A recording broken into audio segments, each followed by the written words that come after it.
नमस्कार। पिछले लेक्चर में हम लोगों ने ब्लॉक थ्योरम के लॉजिकल बेसिस की बात किया था और ब्लॉक थ्योरम को लॉजिकली रादर कहें कॉग्निटिव अप्रोच से समझने की कोशिश किया था। आज थोड़ा रिगरसली ब्लॉक थ्योरम के कंटेंट को समझने की कोशिश करेंगे, थोड़ा मैथमेटिक्स के राइगर को इन्वॉल्व करवा करके। तो मैं ब्रीफ कर दूं कि पिछले क्लास में हम लोगों ने कहा था कि पीरियोडिक पोटेंशियल में इलेक्ट्रॉन का वेव फंक्शन किस तरह से लिखा जा सकता है। ब्लॉक ने 1928 में फेलिक्स ब्लॉक ने ये एक सजेशन दिया था, प्रपोज किया था। इन 1928 Felix block suggested that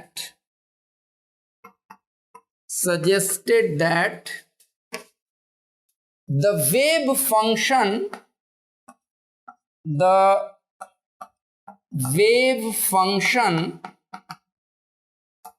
of an electron in a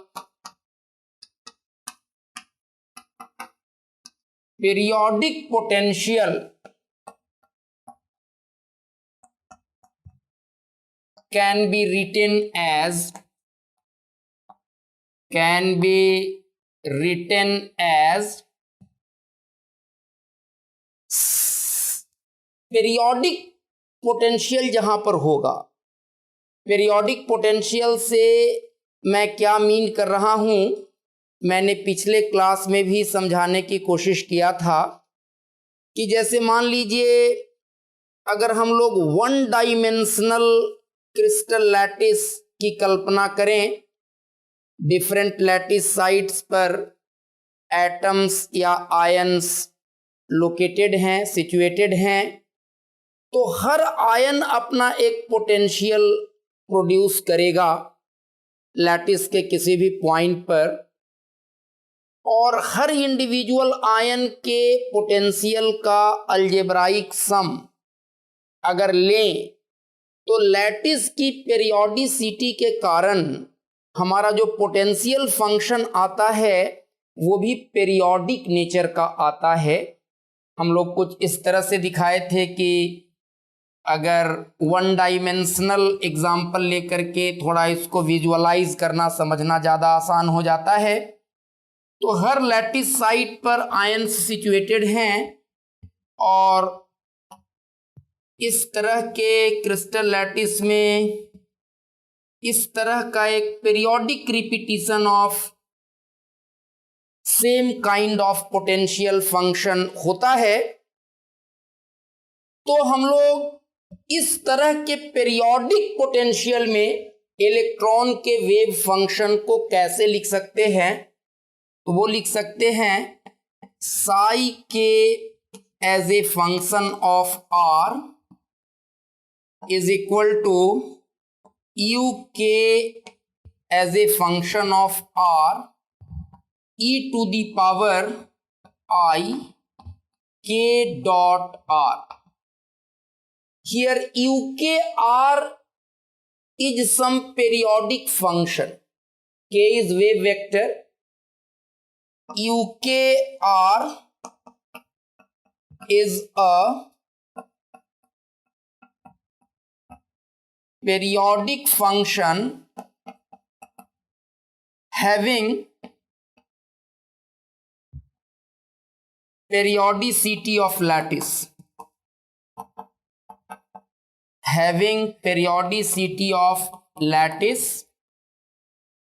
and k is wave vector,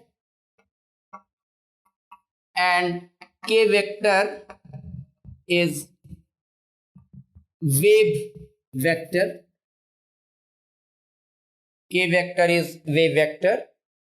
तो पीरियोडिक पोटेंशियल में इलेक्ट्रॉन के वेव फंक्शन को हम इस तरह से इस फॉर्म में लिख सकते हैं, वेव फंक्शन का फॉर्म ऐसा ले सकते हैं, इलेक्ट्रॉन के वेव फंक्शन का form in a periodic potential, ऐसा सजेस्ट किया फेलिक्स ब्लॉक ने। और इसको वन डायमेंशन में हम लोगों ने लॉजिकली समझने की कोशिश किया था कि किस तरह से हम ये रियलाइज कर सकते हैं कि yes, this form of wave function is a suitable form to describe electrons in a periodic potential. तो इस थ्योरम को हम लोग एक तरह से प्रूव करने की कोशिश कर रहे हैं। यूनिवर्सिटी एग्जामिनेशंस में ऐसा पूछ देते हैं कि proof blocks theorem, state and proof blocks theorem. तो किस तरह के पीरियोडिक पोटेंशियल की बात हम लोग कर रहे हैं, और वैसा पीरियोडिक पोटेंशियल क्रिस्टल लैटिस के अंदर कैसे बनता है, उसके ओरिजिन की बात हम लोगों ने पिछले लेक्चर में किया है, इसलिए मैं उसको रिपीट करके वक्त जाया नहीं करना चाहूंगा। आपको पता है कि श्रोडिंजर्स वेव इक्वेशन अगर हम लोग वन डायमेंशन में लिखें, वन डायमेंशनल सिचुएशन में श्रोडिंजर्स वेव इक्वेशन लिखें considering a periodic potential, then it can be written as d2 psi kx by dx square plus 2m by h cross square e minus v और v not what ever जो भी potential है, साई के x is 0। हमें पता है कि one dimensional case में हम लोग ऐसा लिख सकते हैं, रादर हम लोग बार बार सहूलियत के हिसाब से इस के सबस्क्रिप्ट को भी ड्रॉप करते हैं, सीधे साई एक्स लिखते हैं।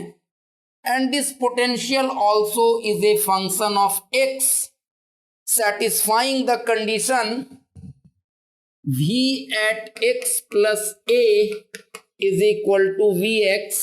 और ये इक्वेशन हम लोग लिख रहे हैं एक लीनियर लैटिस के केस में, considering a linear array of atoms और ions.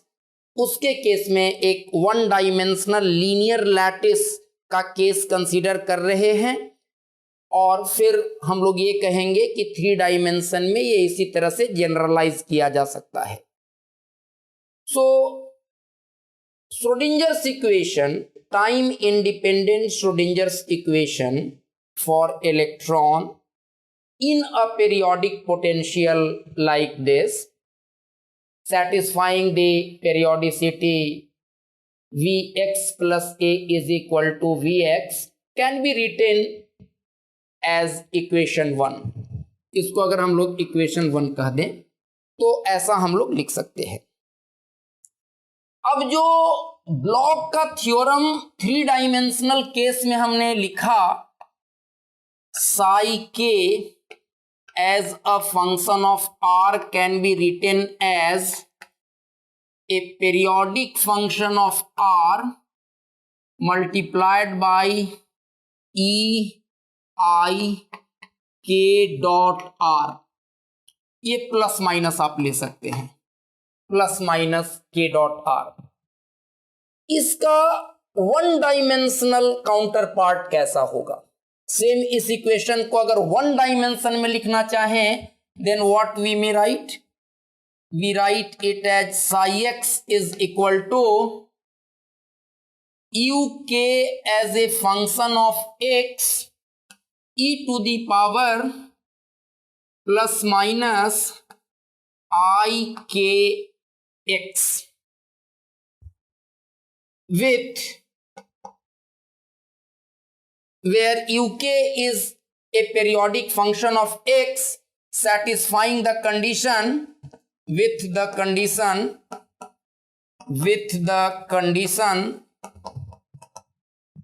that UK at X plus A is equal to UK at X. इस periodic कंडीशन को सेटिस्फाई कर रहा है ये वाला periodic function.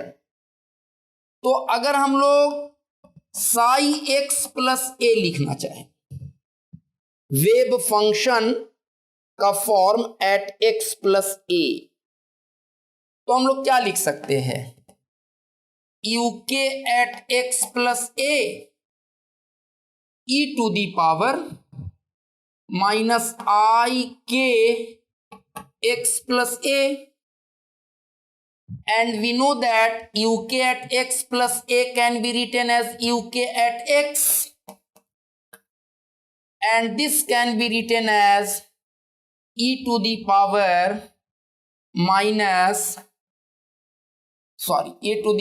plus minus I k x e to the power plus minus I k a. And what is this? This is psi x, uk at x e to the power plus minus I k x. So psi x plus a is equal to e to the power plus minus I k a psi x। तो एक तरह से block theorem का ये form कह रहा है कि psi x plus a can be written in terms of psi x like this equation। तो एक तरह से ब्लॉक थ्योरम का स्टेटमेंट ही है। इसी इक्वेशन को, ये जो ब्लॉक इक्वेशन है, इसी को हमने यूज किया। ब्लॉक थ्योरम कह रहा है कि psi x can be written like this.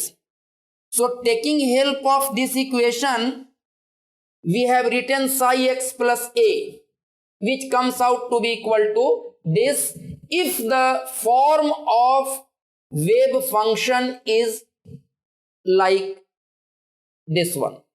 अगर ऐसा है वेव फंक्शन का फॉर्म तो psi x प्लस a को हम लोग ऐसा लिख सकते हैं। मीन्स एक तरह से हमें प्रूव करना है कि psi x plus a can be written like this. इसको हम लोग ऐसा लिख सकते हैं q psi x, where q is we have written where q is e to the power plus minus I k a। इसको हम लोगों ने q लिख दिया है, where q is a constant. Okay, तो एक तरह से हमें क्या प्रूव करना है? अगर हम किसी तरह से ये दिखा सकें कि psi x प्लस a को q टाइम्स psi x की तरह हम लिख सकते हैं, तो हमने ब्लॉक थ्योरम को प्रूव कर दिया। So we have to show that psi x plus a can be written as q times psi x, where we have written q to be equal to e to the power plus minus I k a। Okay, now let us see equation 1 जो है time independent Schrodinger's equation, ये second order का differential equation है। This is differential equation of second order. और हम लोग जानते हैं कि सेकेंड ऑर्डर के डिफरेंशियल इक्वेशन का 2 इंडिपेंडेंट सॉल्यूशन एग्जिस्ट करेगा। This is a differential equation of second order, और चूंकि ये सेकेंड ऑर्डर का डिफरेंशियल इक्वेशन है इसलिए इसके 2 इंडिपेंडेंट सॉल्यूशंस एग्जिस्ट करेंगे। मान लिया जाए कि इसके दो इंडिपेंडेंट सॉल्यूशंस हैं fx एंड gx, लेकिन हमें पता है कि इसके जो इंडिपेंडेंट सॉल्यूशंस हैं उनके लीनियर कॉम्बिनेशन से भी हम और भी सॉल्यूशंस लिख सकते हैं। Linear combination of independent solutions are also the solutions of that equation. तो लेट, क्योंकि ये सेकेंड ऑर्डर का डिफरेंशियल इक्वेशन है तो इसके दो इंडिपेंडेंट सॉल्यूशंस होंगे, तो let fx and gx are the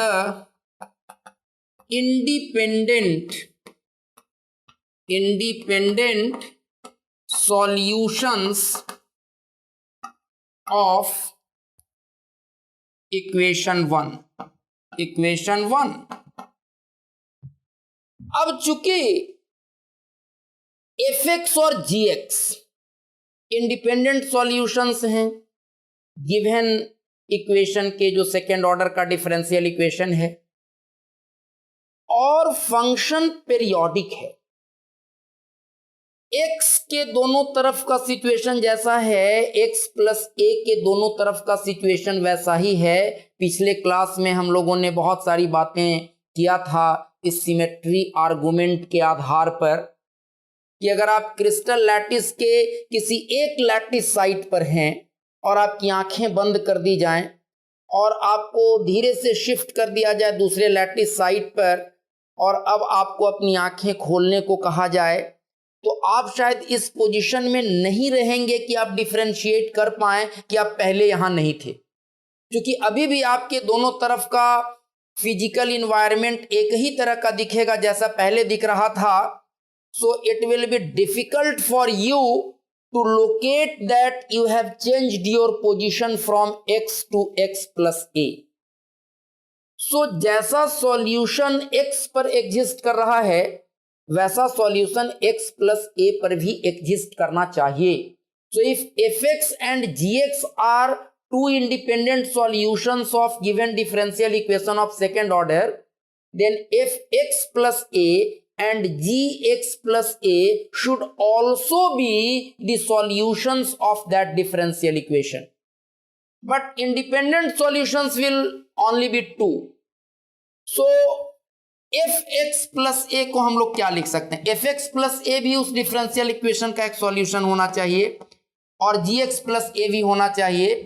इसको हम लोग ऐसा लिख देते हैं लीनियर कॉम्बिनेशन के रूप में, इन दोनों इंडिपेंडेंट सॉल्यूशंस के लीनियर कॉम्बिनेशन के रूप में, alpha 1 fx plus alpha 2 gx, और gx प्लस ए को लिख देते हैं beta 1 fx plus beta 2 gx, ऐसा लिख देते हैं। और आपको पता है कि the most general solution of differential equation of second order can be written in what form? The most general solution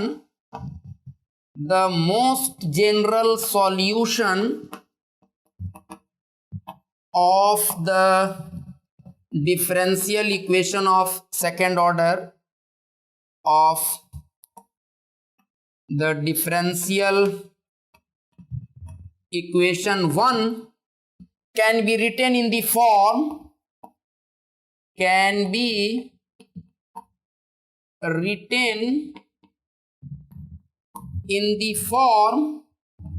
psi x is equal to a fx plus b gx. Here alpha 1, alpha 2, beta 1, beta 2 are real functions of constants which are real functions of energy E. ये जो constants लिए गए हैं alpha 1, alpha 2, beta 1, beta 2, they are real functions of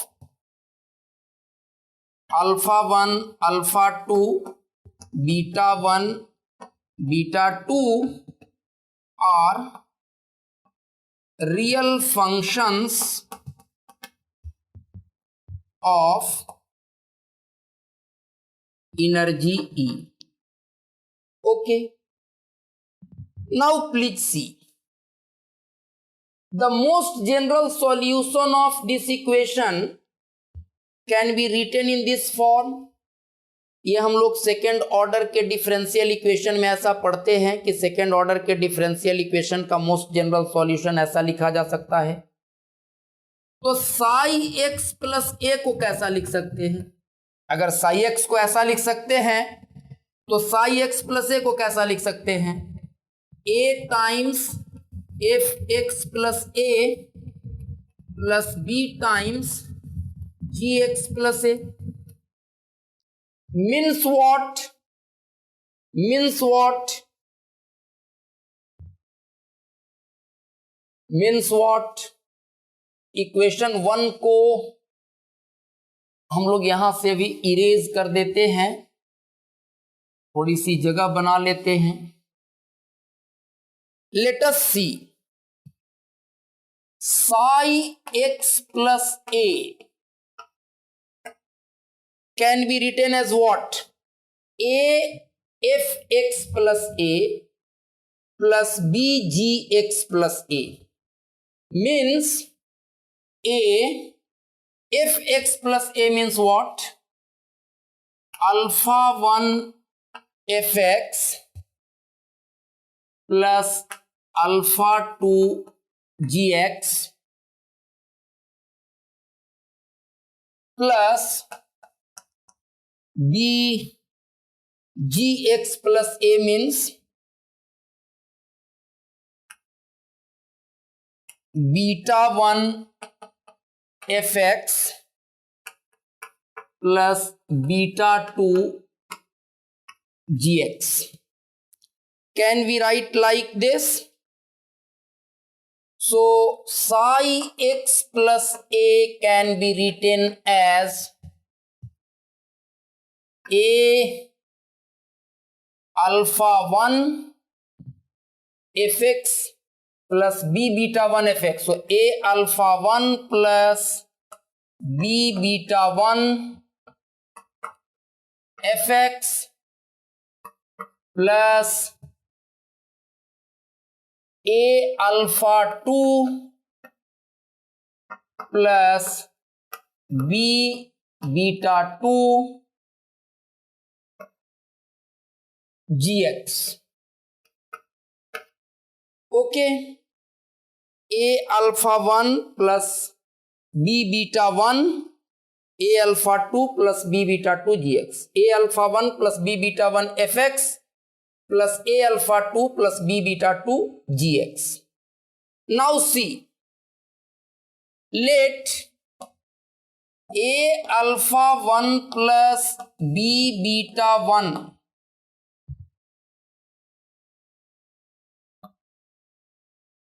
suppose this is equal to q times a and a alpha 2 plus b beta 2 is q times b. आप पूछ सकते हैं कि ऐसा क्यों माने? तो हम लोगों ने यहां पर लिखा था थोड़ी देर पहले कि Sai x plus A should be of the form Q times psi x.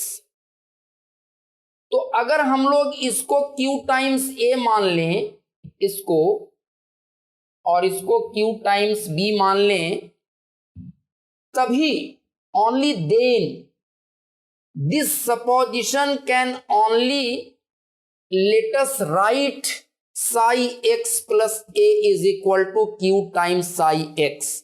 कैसे आप देख लीजिए, आप यहां psi x plus a को क्या लिख सकते हैं?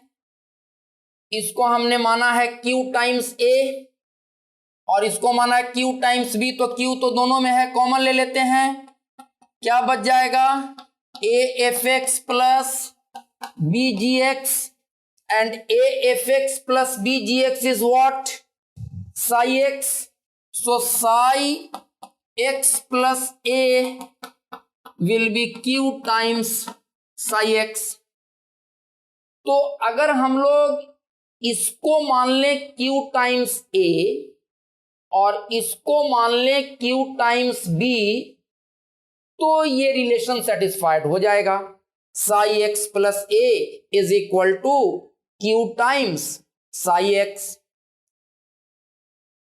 अब इस इक्वेशन को हम लोग रिकंस्ट्रक्ट करते हैं.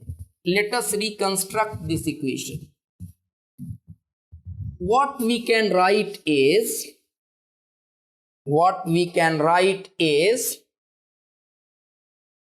देखिए तो इसको ऐसा लिख सकते हैं क्या, अल्फा 1, अगर इसको ले आए लेफ्ट हैंड साइड में तो alpha 1 minus Q times A plus beta 1 times B is equal to 0. और इसको कैसा लिख सकते हैं, अल्फा ए का कोएफिशिएंट सिर्फ अल्फा 2 रहेगा, अल्फा 2 टाइम्स ए प्लस इसको इधर ले आएंगे तो beta 2 minus Q, b common ले लेंगे तो beta 2 minus Q times B is equal to 0. ऐसे इक्वेशंस बन जाएंगे. और A और B का नॉन वैनिशिंग सॉल्यूशन मिले, इसके लिए आपको पता है कि determinant of this and this should be 0. So for a non vanishing solution,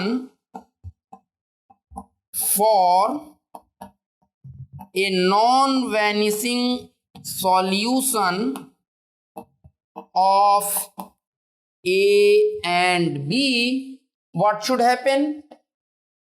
Determinant alpha 1 minus Q, beta 1, alpha 2, beta 2 minus Q should be 0. And if we expand this determinant, then what do we get? Alpha 1 minus Q into beta 2 minus Q minus alpha 2 beta 1 should be 0. That implies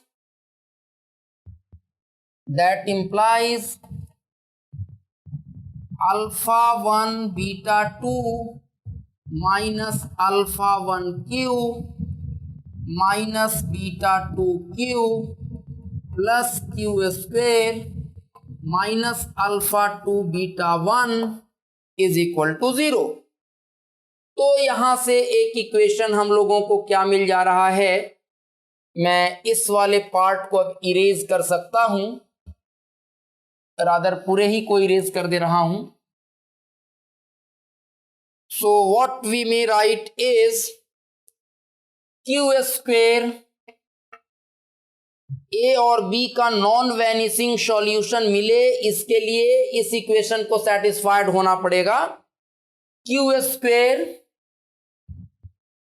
और Q इन दोनों में है तो minus alpha 1 plus beta 2 Q, minus alpha 1 plus beta 2 Q plus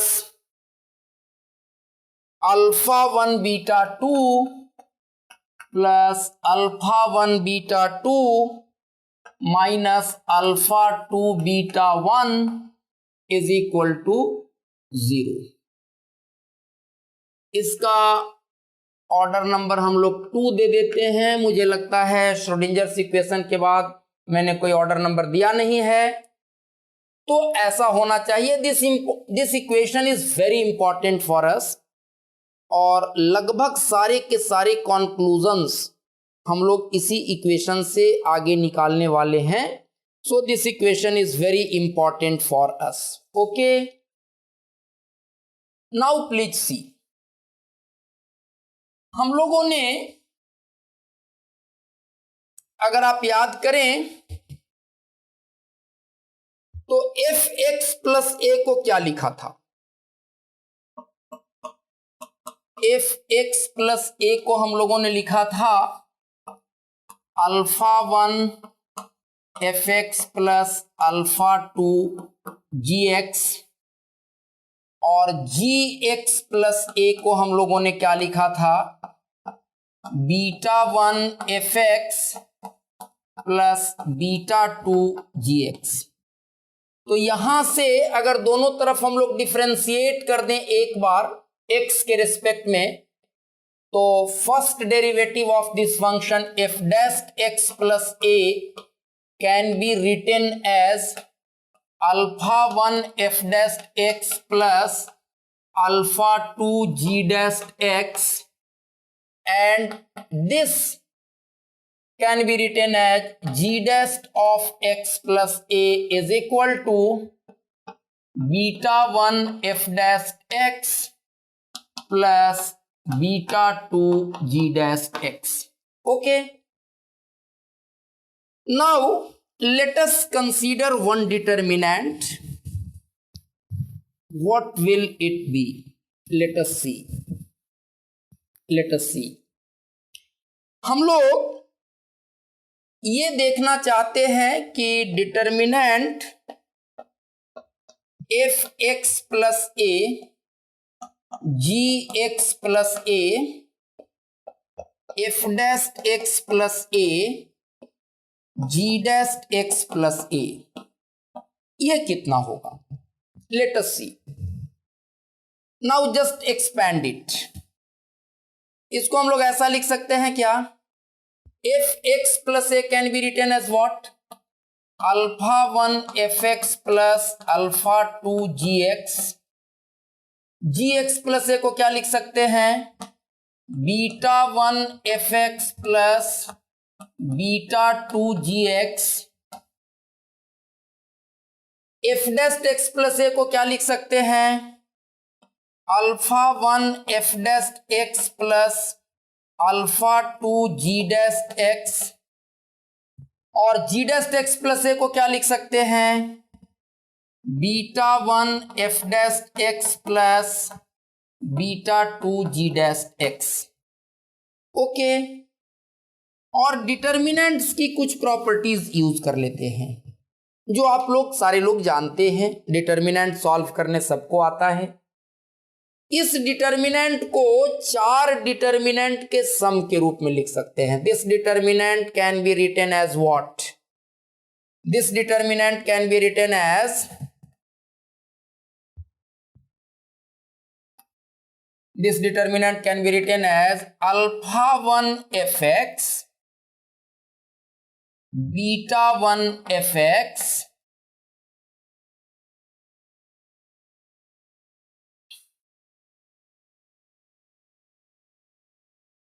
alpha 1 f x, beta 1 f x, and alpha 1 f dash x, beta 1 f dash x.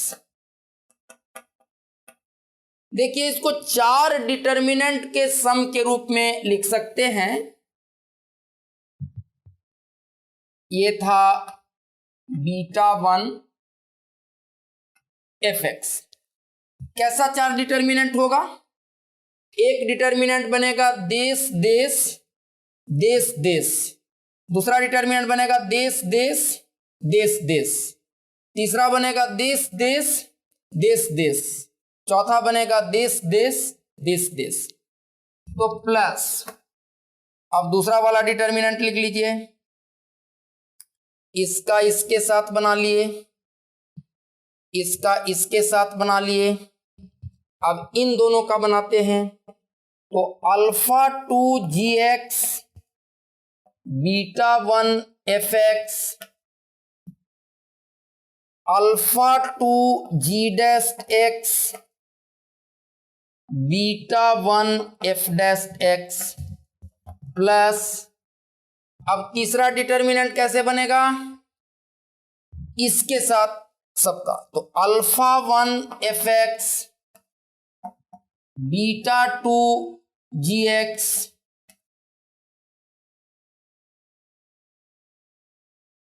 Alpha 1 f dash x, beta 2 g dash x, और चौथा बन जाएगा alpha 2 g x, beta 2 g x, alpha 2 g dash x, beta 2 g dash x. तो इस determinant को determinant की property लगा करके चार डिटर्मिनेंट के सम के रूप में लिख सकते हैं, और आप इजीली देख सकते हैं। देखिए, तो इस डिटर्मिनेंट का वैल्यू 0 आ जाएगा। Alpha 1 beta 1 f x f dash x minus alpha 1 beta 1 f x f dash x. So this determinant will become 0. This determinant will become 0. Let us take chalk of another color. This determinant will become 0. Okay. And I think this will also become 0. Alpha 2 beta 2 gx g dash x minus alpha 2 beta 2 gx g dash x. So this will also become 0. Hence, what do we get? What do we get? अब इस determinant को इतना लिखा, और इस determinant को चार determinant के सम के रूप में लिख सकते हैं, जिसमें से ये दोनों 0 हो गया। तो अब इसको क्या लिख सकते हैं? अब देखिए, यहां से मैं मिटा रहा हूं इसको। This can now be written as, ये तो 0 हो जाने वाला था ना। अब इसमें क्या है, अल्फा 2 बीटा 1 कॉमन ले लेते हैं,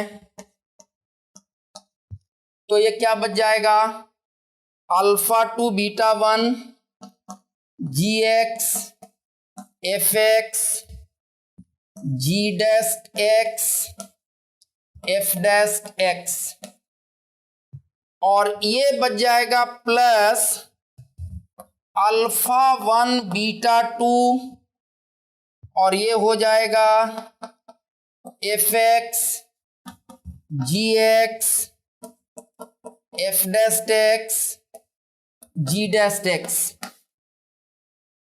यहां भी हमने डिटर्मिनेंट की प्रॉपर्टी यूज किया, और अगर इसमें कॉलम को एक्सचेंज कर दें तो बाहर में एक माइनस साइन लेना पड़ेगा। If we just exchange the column, so what it can be written as minus alpha 2 beta 1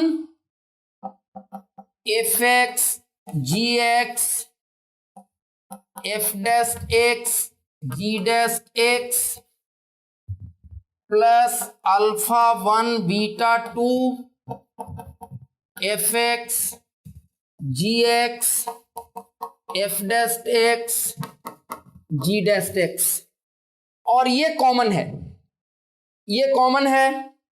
तो हम लोग इस वाले डिटर्मिनेंट को कितना लिख सकते हैं, इसको लिख सकते हैं f x g x f dash x g dash x into alpha 1 beta 2 minus alpha 2 beta 1, and this can be written as, इसको मैं फिर मिटा दे रहा हूं, this can now be written as,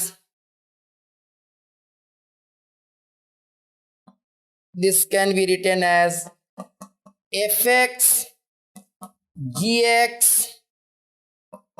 F dash x g dash x into, इसको determinant form में अगर लिखेंगे तो अल्फा 1 अल्फा 2 बीटा 1 बीटा 2, तो हो जाएगा ना alpha 1 beta 2 minus alpha 2 beta 1। So this determinant can be written as product of two determinants like this. और ये कैसे ऐसा लिख सकते हैं, उसका पूरा डेरिवेशन मैंने कर दिया। अब देखिए, चूंकि आपका फंक्शन पीरियोडिक है, इसलिए जैसा सॉल्यूशन x पर मिल रहा है वैसा ही सॉल्यूशन x प्लस a पर भी आपको मिलना चाहिए। तो उस पीरियोडिक लैटिस के सिमेट्री का फायदा उठा करके आप सिंपली कह सकते हैं कि fx प्लस a और fx, gx प्लस a और gx, they should be equal. तो यहां से सिंपली आप कह सकते हैं कि the value of this determinant will be 1। So we can conclude from the above determinant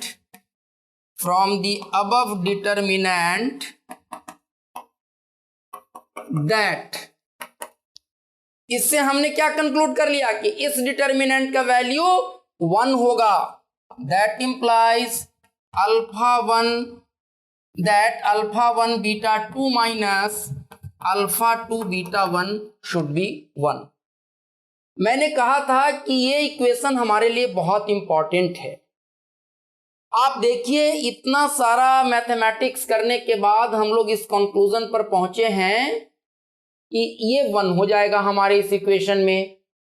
अब यहां पर हम लोग इसका वैल्यू 1 प्लेस कर देते हैं। So now from equation 2 let us see. Now from equation 2, अब सारा इंटरप्रिटेशन हमारा यहां से होना है।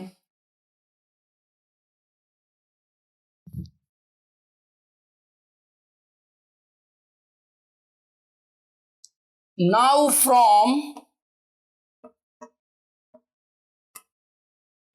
equation 2, what we may write is q square minus alpha 1 plus beta 2 times q plus 1 is equal to 0.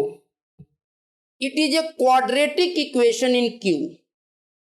So q will have two solutions.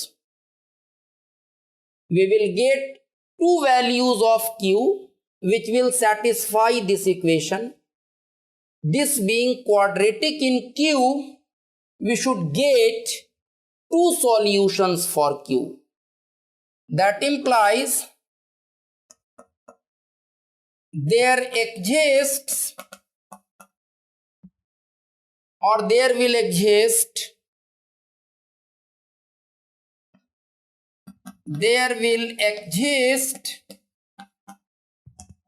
two solutions of q, say q1 and q2। और class 10 में आप जो quadratic equation पढ़े हैं उसके आधार पर आपको पता है कि क्वाड्रेटिक इक्वेशन के रूट्स का प्रोडक्ट, इसको देखिए, क्यू स्क्वायर के कोएफिशिएंट को हम लोग a बोला करते हैं, q के कोएफिशिएंट को b बोला करते हैं और इसको c बोला करते हैं। तो रूट्स का जो प्रोडक्ट होता है, यहाँ दो रूट्स जो एग्जिस्ट करेंगे q1 एंड q2, तो q1 और q2 का जो प्रोडक्ट होगा दैट विल बी 1। कैसे? तो रूट्स के प्रोडक्ट का फॉर्मूला होता है, प्रोडक्ट ऑफ द रूट होता है c बाई a के बराबर। आप याद कीजिए, क्लास 10 में आप क्वाड्रेटिक इक्वेशन पढ़े हैं, c भी 1 है और a भी 1 है। So product of the roots should be equal to 1। तो q के जो दो सॉल्यूशंस एग्जिस्ट करेंगे, सपोज कीजिए q1 is psi1x and q2 is psi2x. So there will be two solutions, two types of wave functions should exist that should satisfy this equation. अब इसमें आपको पता है कि इसका जो डिस्क्रिमिनेंट है ये under root b square minus 4ac, ये b है, under root b square minus 4ac। अगर वो बी स्क्वेयर माइनस 4ac अगर 0 से छोटा होगा तो रूट्स विल बी इमेजिनरी। यहां पर डिस्क्रिमिनेंट क्या हो जाएगा जरा देखिए तो, alpha 1 plus beta 2 whole square, b square minus 4 times a times c, 4 into 1 into 1 इतना माइनस 4 अगर लेस देन 0 हो, means if alpha 1 plus beta 2 square less than 4 हो, then roots will be imaginary, then roots will be imaginary और दोनों root का product जो है उसको 1 होना चाहिए, product of root should be 1। इसका मतलब इमेजिनरी रूट है और उसका प्रोडक्ट 1 है, मतलब दोनों रूट एक दूसरे के कॉम्प्लेक्स कॉन्जुगेट होंगे। सो वी कैन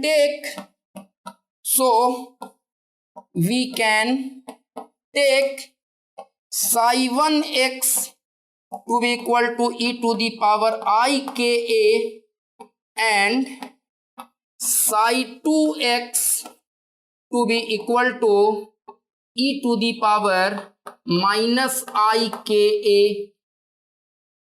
ऐसा हम लोग ले सकते हैं। psi 1x बराबर I k a और psi 2x बराबर e to the power minus I k a। आप याद कीजिए साई x प्लस ए बराबर q टाइम्स साई x, जहां q का value plus minus e to the power plus minus i k a आता था। So this satisfies Bloch's theorem, this proves Bloch theorem. Yes, there will exist two solutions, one is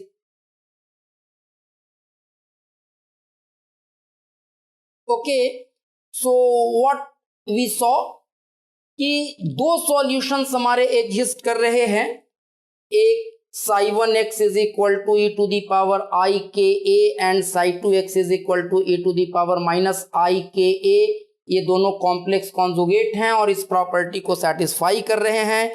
so the corresponding functions can be written as what, the corresponding functions can be written as psi 1x plus a is equal to e to the power I k a times psi x and psi 2x plus a is equal to e to the power minus I k a psi x, and it is Bloch's theorem. So this proves Bloch theorem. Now let us take the second case. If the discriminant is greater than 0, then what will happen? The roots will be real. So if the discriminant is greater than 0 means if alpha 1 plus beta 2 square is greater than 4, then the roots will be real. The roots will be real. और अगर roots real होंगे लेकिन उनके product को 1 होना है, इसका मतलब रूट्स दोनों रियल तो होंगे, कॉम्प्लेक्स नहीं होने वाले हैं, और उनका प्रोडक्ट 1 होना है, तो दोनों रूट्स एक दूसरे के रेसिप्रोकल हो जाएंगे। So what we can write in that case, psi 1x can be written as e to the power mu x ukx या ux simply e to the power mu x ux and psi 2x is equal to e to the power minus mu x ux। इस तरह का solution ले सकते हैं।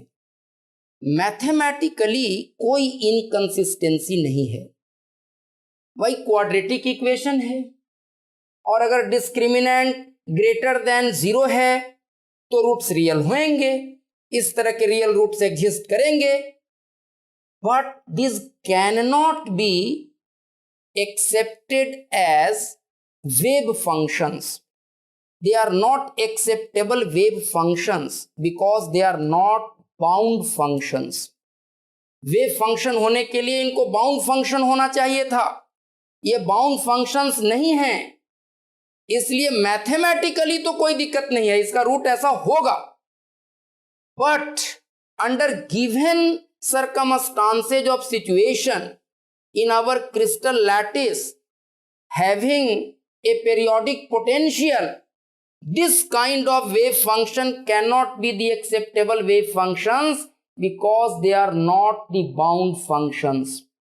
तो अब यहां से क्या कंक्लूजन मिल रहा है कि E के वो वैल्यूज, एनर्जी के वो वैल्यूज जिसके करस्पॉन्डिंग, देखिए मैंने शुरू में कहा था ना, अल्फा 1, अल्फा 2, बीटा 1, बीटा 2, ये किसके फंक्शंस हैं? एनर्जी E के फंक्शंस हैं, इसलिए इनके वैल्यूज एनर्जी E के वैल्यूज पर डिपेंड करेंगे.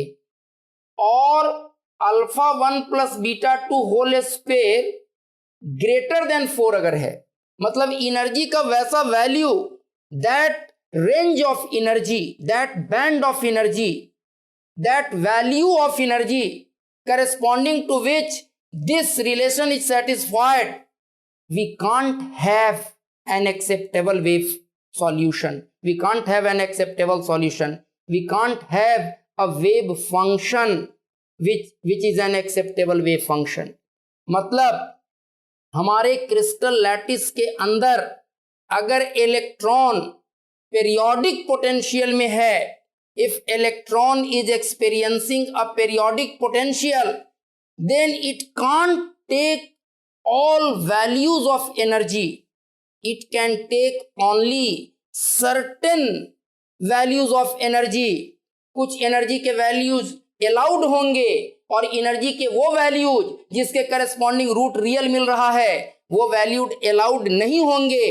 और यहां से ब्लॉक थ्योरम को विजुअलाइज करने के क्रम में हम लोग एक नए चीज को सेंस कर पाए कि all values of energy for electrons in crystal lattice are not allowed.